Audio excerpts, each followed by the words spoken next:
Olá pessoal, tudo bem? Espero que sim, espero que vocês estejam bem, tenham passado uma boa semana. Estivemos juntos no domingo passado na nossa aula. Eu não sei quando você assistiu, mas nós trazemos aqui a saudação em nome de Jesus. Esperamos que todos encontrem-se bem.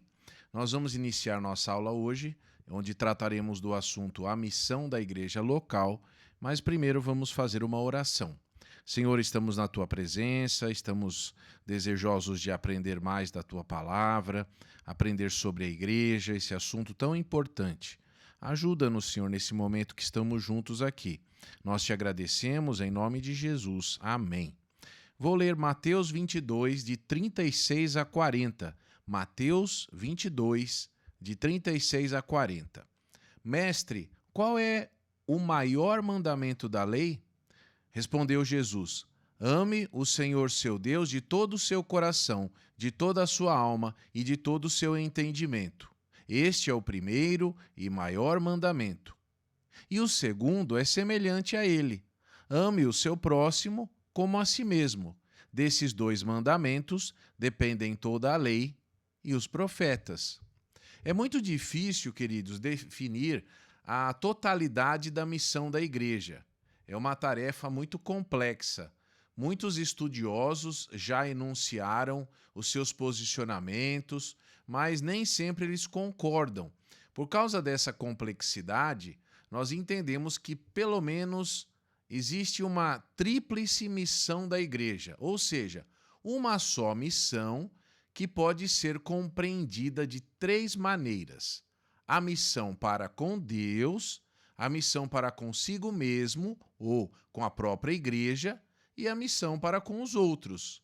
A ideia dessa missão tríplice da igreja está em total acordo com o mandamento de Jesus que nós acabamos de ler: amar a Deus, amar ao próximo e amar a si mesmo. Um amor direcionado ao alto, um amor direcionado para fora e um amor direcionado para dentro. Assim, nós podemos abordar esse estado tríplice da missão da igreja. Consulte, então, esta lição que nós vamos ter hoje, sempre que você ficar em dúvida.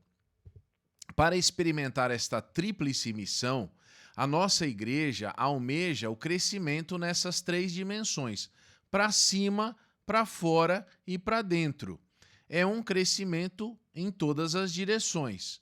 Para isso, a nossa missão deve abranger algumas dimensões e qualidades inerentes ao crescimento que Deus proporciona à igreja e às igrejas locais. Então vamos lá, são 5 dimensões que nós gostaríamos de abordar. A primeira é a dimensão numérica. É uma dimensão de crescimento relativo à evangelização, ou seja, a nossa capacidade de fazer discípulos novos e multiplicar a nossa fé, obedecendo ao que Jesus nos deixou ordenado. Também a segunda dimensão que queríamos tratar hoje é a dimensão orgânica. É a dimensão que zela pela saúde espiritual e relacional entre os membros do corpo de Cristo.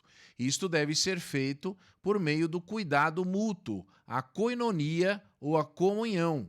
Então, nós temos aí, por exemplo, o perdão e a aceitação um do outro. Em terceiro lugar, a dimensão conceitual. É uma dimensão que nos leva a perguntar se nós temos compreendido a fé que professamos e transmitido com a mesma coerência com a qual ela nos alcança. É a dimensão que enfatiza a importância do discipulado, do ensino para não dissociarmos nenhuma prática da fundamentação bíblica pertinente a ela e vice-versa. Em quarto lugar, temos a dimensão chamada diaconal. Essa dimensão do crescimento da igreja aprofunda a ideia de que cada membro do corpo de Cristo é um ministro de Deus, um sacerdote espiritual. Portanto, cada membro da igreja local deve reconhecer o seu chamado para servir a Deus por meio da utilização dos seus dons, seus talentos, experiências e paixões.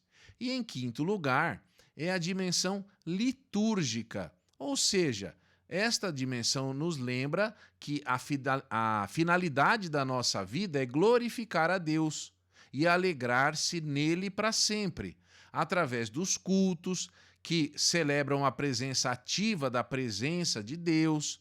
Nós expressamos gratidão e louvor ao Senhor, o único que é digno de ser adorado e exaltado. Então, e você, como se sente diante desse desafio e dessas dimensões? E o seu crescimento espiritual? Você tem procurado desenvolver-se nestas áreas? Vamos então pensar agora na qualidade do crescimento da igreja em prol da missão. O que você entende por qualidade?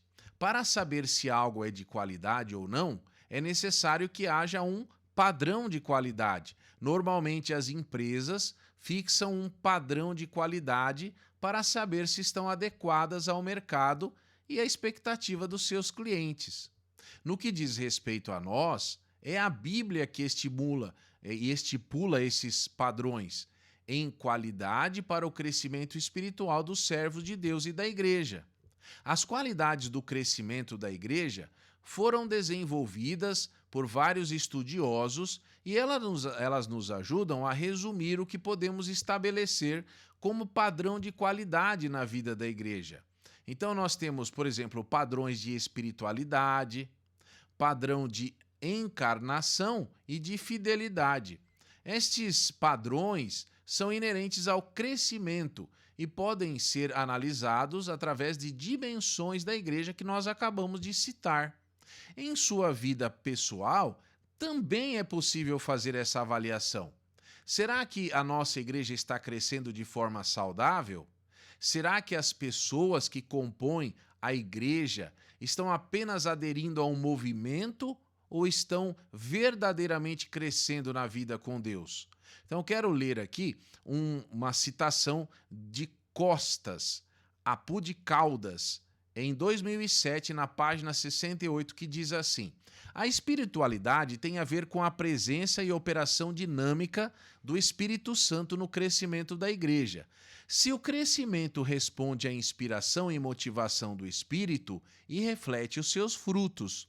Por encarnação se entende a enraização do histórico de Jesus Cristo nas aflições da humanidade e no impacto do processo de crescimento da igreja.